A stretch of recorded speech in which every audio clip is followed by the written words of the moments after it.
तस्मै वै नमो नमः। ॐ विश्वावदेव सवितर्भृतावदास यद्भद्रं तन्मयास्य ॐ वन्दे बोधमयं नित्यं गुरुं शङ्करलोचनं यमासतो धिवक्रो चन्द्रः सर्वत्र विद्यते। ॐ सीतारामज्ञानविहारिणं वन्दे शुद्धविज्ञानं परेश्वरपरेश्वरम्। ॐ यस्मिन् सर्वं यतो सर्वं यः सर्वं सर्वनिश्चयं यस्य सर्वमयो नित्यं तस्मै सर्वात्मने नमः। तस्मै सर्वात्मने नमः। ॐ श्री राम जय जय राम। श्री राम जय जय राम।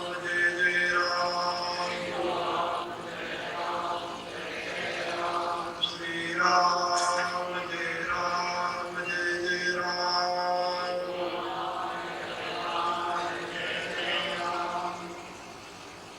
पराब्रह्म में उपस्थित मेरी प्रिय आत्मा, करुणा निधान भगवान की करुणा आप सभी के लिए सदैव कल्याण का सदन करती रहे, यह मेरी आंतरिक शुभकामना। आप सभी जानते हैं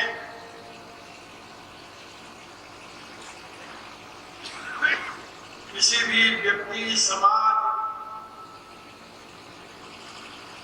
और राष्ट्र की उन्नति में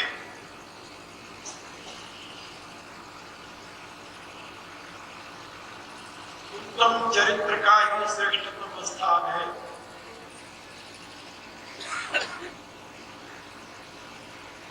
और सुंदर चरित्र वासना रहित बुद्धि का परिणाम होता है। बुद्धि यदि वासना से ग्रसित है तो सच्चरित्र का कभी भी आविर्भाव नहीं हो सकता। भारतीय जीवन विधान में, जैसा कल मैंने आप लोगों को समझाया था, वह व्यवस्था दी गई है जिससे मनुष्य का जीवन निर्वासनिक हो जाए और वह अपने लिए, परिवार के लिए, समाज के लिए और राष्ट्र के लिए वरदान सिद्ध हो। व्यक्तिगत उत्थान और व्यक्ति किसी परिवार में पैदा हुआ है, उस परिवार का उत्थान, परिवार किसी समाज का अंग है, इसलिए उस समाज का उत्थान, और समाज किसी राष्ट्र का अंग है, इसी से उस राष्ट्र का उत्थान होता है। जहां पर कामना का प्राबल्य होता है, जहां पर ईर्ष्या, द्वेष, जो क्रोध के ही दूसरे रूप हैं, उनका प्राबल्य होता है, और जहां पर लोभ की अभिवृद्धि होती है, वहां न तो व्यक्ति का जीवन उत्तम होता है, न परिवार का, न समाज का और न राष्ट्र। रामचरितमानस में महात्मा विभीषण के पावन चरित्र से हमें यही प्रेरणा प्राप्त होती है। उनके उपदेशों में उनके स्वयं के जीवन का सत्य निहित है।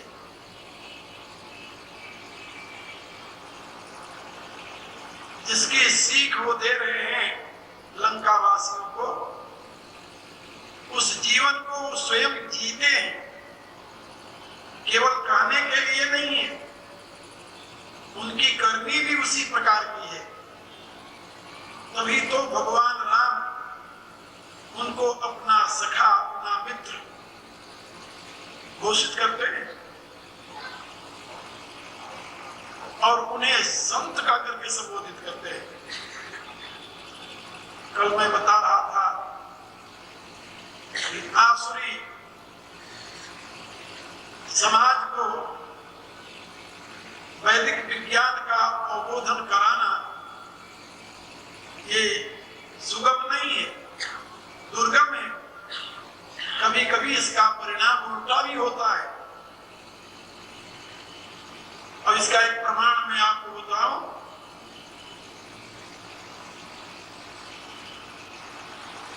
जिसको आप ईसा मसीह के नाम से जानते हैं, जीसस क्राइस्ट, वो जब 11 साल का बालक था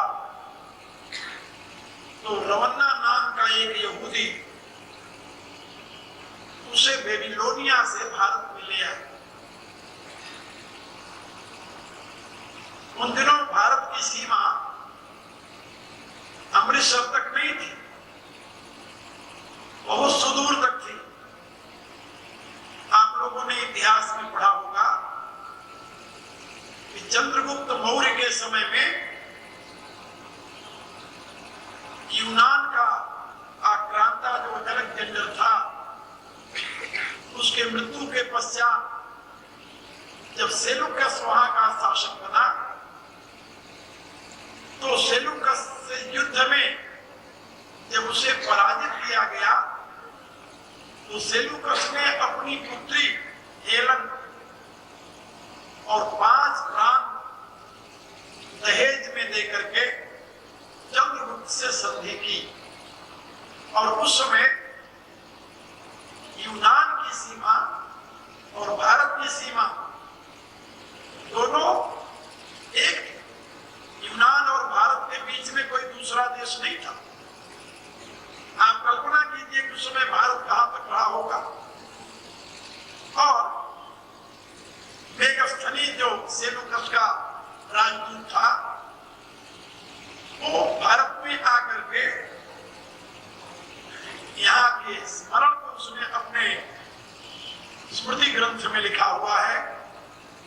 उसको पढ़ने से तत्कालीन भारत के इतिहास का बोध होता है। थोड़ी दिनों की बात है, उससे थोड़े बाद की ही, जिस समय जीसस क्राइस्ट का जन्म हुआ, उसके कुछ शताब्दी पश्चात और बेबीलोनिया से रवन्ना नाम का यहूदी उसी 11 वर्ष के बालक को लेकर भारत आया। भारत में ले जाकर के उसने जगन्नाथपुरी में उसे दीक्षित कराया और वही उसके लिए अध्ययन का सुंदर अध्ययन की व्यवस्था देख करके उसे छोड़ दिया। और जीसस क्राइस्ट 6 वर्ष तक जगन्नाथपुरी में रहा। वहां की शिक्षा समाप्त करने के पश्चात, जिसको एडवांस स्टडी कहते हैं, अधिक शिक्षा के लिए वो काशी में आया। तो काशी जो है ये आज से नहीं, बहुत दिनों से वो विद्या का केंद्र है, आज भी है। तो काशी में आकर 4 वर्ष तक रहा। इसके पश्चात 10 वर्ष अध्ययन करने के पश्चात वो यहाँ से नेपाल में पशुपतिनाथ काठमांडू में गए और वहां पर उसने 4 वर्ष लगाए। फिर वहां से बौद्ध धर्म का अध्ययन करने के लिए वो तिब्बत पहुंचा, 2 वर्ष वहां रहा। इस प्रकार से तिब्बत से फिर लद्दाख होते हुए फिर उस रास्ते से वो बेबीलोनिया गया और यहाँ जो कुछ सीखा था उन संस्कारों को लेकर के वो बेबीलोनिया में प्रचार करने लगा। उसके उपदेश का एक छोटा सा हिस्सा सुरक्षित है बाइबल में। जिसका नाम है सरमन ऑन द माउंट। इस छोटे से हिस्से के ऊपर अमेरिका के एक चर्च में मैंने कई दिनों तक सीरीज ऑफ लेक्चर दिया और उसका विषय था sermon on the Mount in the light of Bhagavad Gita.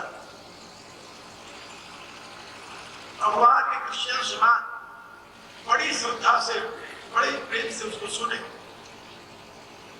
और अभी अमेरिका के वर्जीनिया बीच में एक एडगर केसी नाम का प्रोफेट हुआ है, महात्मा हुआ है।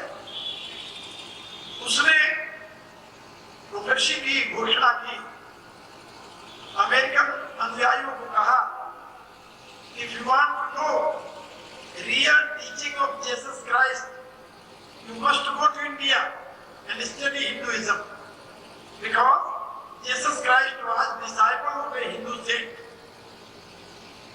and whatever he was teaching in his own people, that was polluted now by churches. So real teaching, if you want to know real teaching of Jesus Christ, must study Hinduism. He told. मेरे कहने का अभिप्राय कि अब अनेकों विद्वान इस शब्द को अनुभव करने लगे हैं और अनेकों पुस्तकें इस पर लिखी गई हैं। मेरे यहाँ आश्रम की लाइब्रेरी में भी बहुत पुस्तकें हैं इस सब्जेक्ट कि जीसस क्राइस्ट इंडिया में कहाँ कहाँ रहा, कैसे अध्ययन किया। और ये सब लेखक जो है वो भारत के नहीं है, सब अमेरिका और यूरोप के।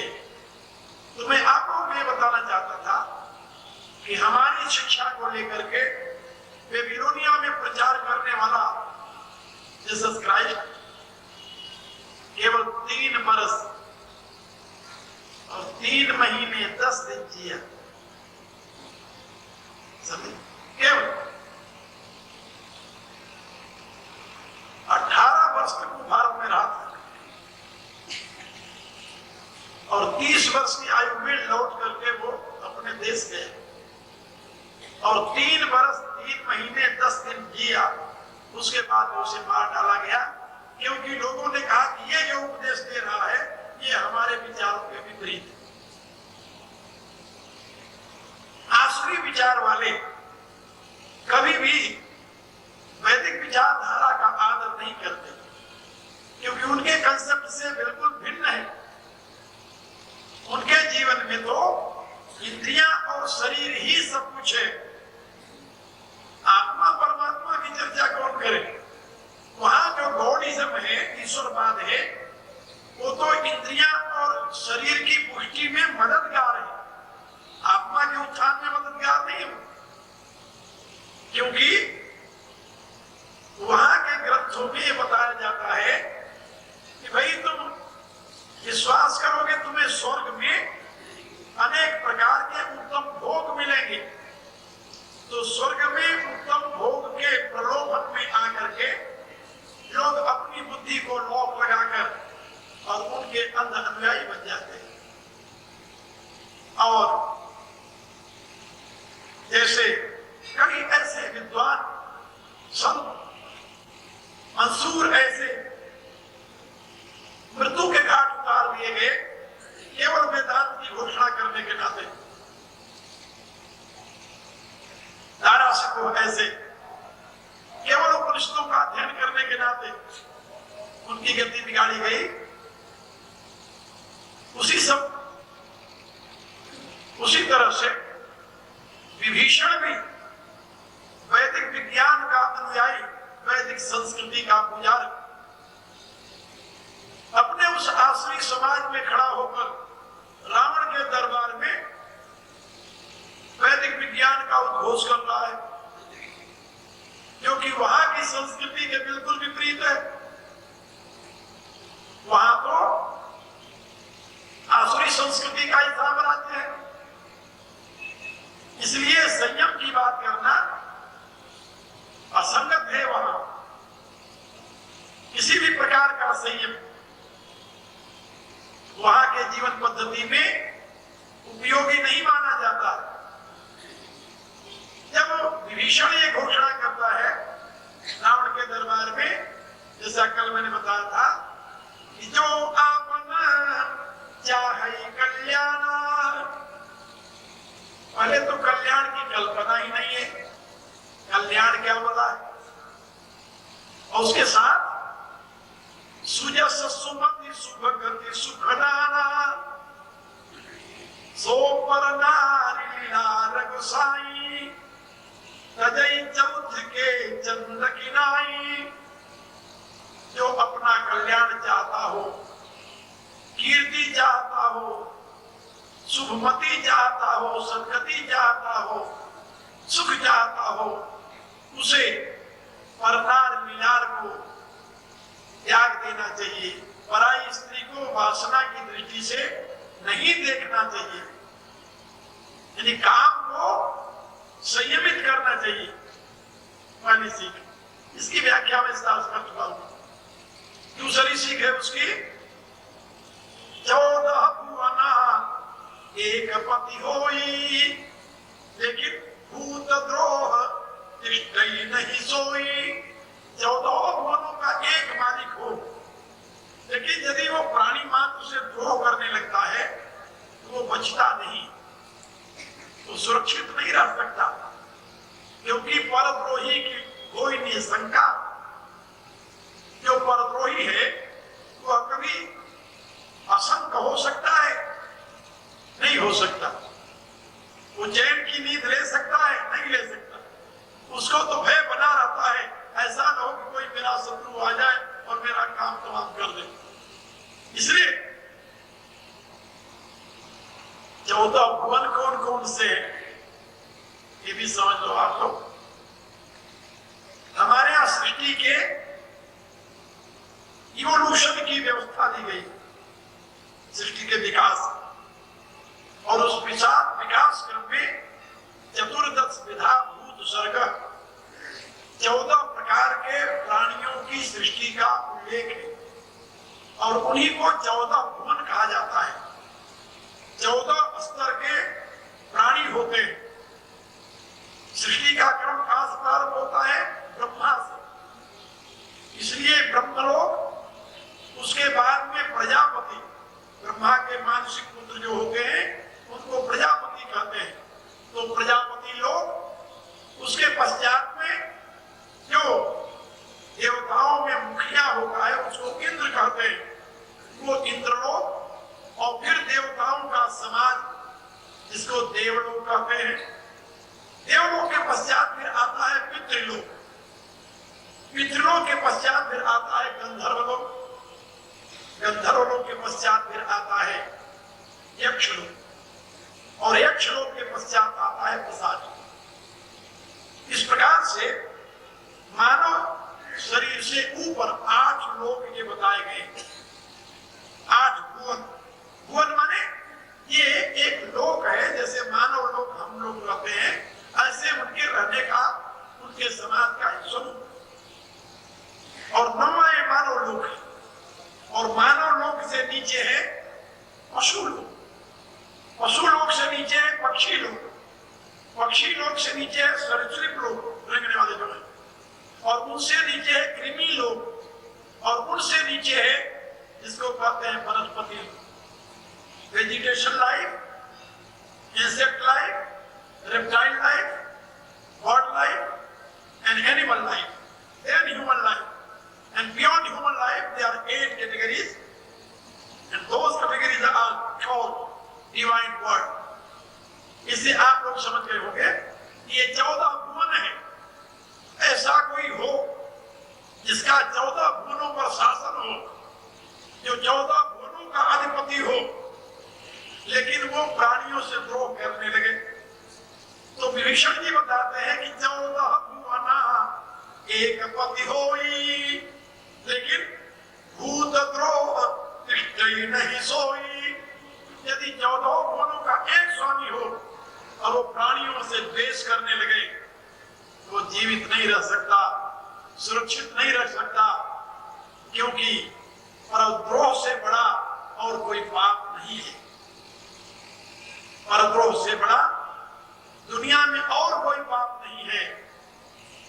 और पर प्रेम से बड़ा दुनिया में कोई धर्म नहीं। तो आगे द्रोह से बचने के लिए, क्रोध से बचने के लिए उनका ये संदेश है। और भगवान ने गीता के तीसरे अध्याय में ये बात समझाई है कि काम ऐसा, क्रोध ऐसा, रजोगुण समुद्भव। काम और क्रोध दोनों रजोगुण से उत्पन्न होते हैं। और गीता के दूसरे अध्याय में भगवान ने बात बताई कि कामा संजायते क्रोध, काम से ही क्रोध उत्पन्न होता है। और विश्लेषण कीजिए तो आपको भी पता चलेगा कि काम से ही क्रोध उत्पन्न होता है और काम से ही लोभ उत्पन्न होता है।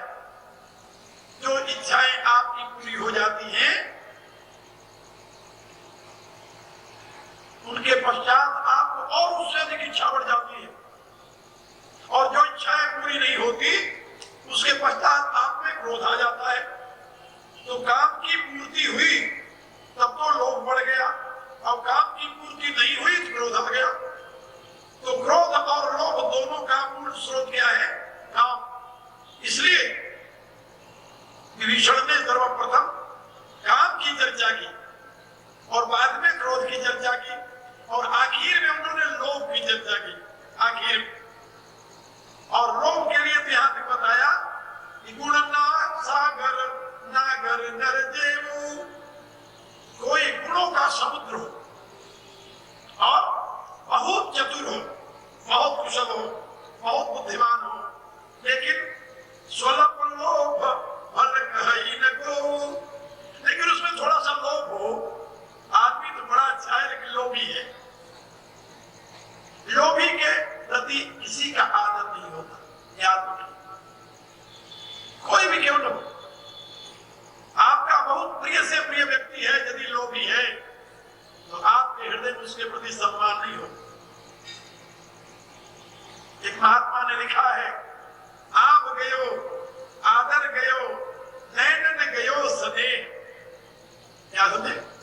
आप गयो, आप माने ये फारसी की भाषा है, शब्द है, और आप यहाँ तो बड़ा प्रचलित रहा है फारसी पंजाब में। आप गयो, आदर गयो, सम्मान जिसे कहते हैं, और नैनन गयो स्नेह, ये तीनों तब ही गयो जब ही कहा कुछ दे। जहां लोभ का प्रश्न आया, मांगने का प्रश्न आया, वहां पर ये तीनों समाप्त हो जाते हैं। मांगने वाले के प्रति न तो आदर की दृष्टि होती है, न उसके प्रति इज्जत की दृष्टि होती है, और न तो सम्मान की दृष्टि होती है, न प्रेम की दृष्टि होती है। तो सम्मान और उसका गौरव और उसके प्रति प्रेम, ये तीनों समाप्त हो जाते हैं जहां उसके हृदय में लोभ का जागरण होता है।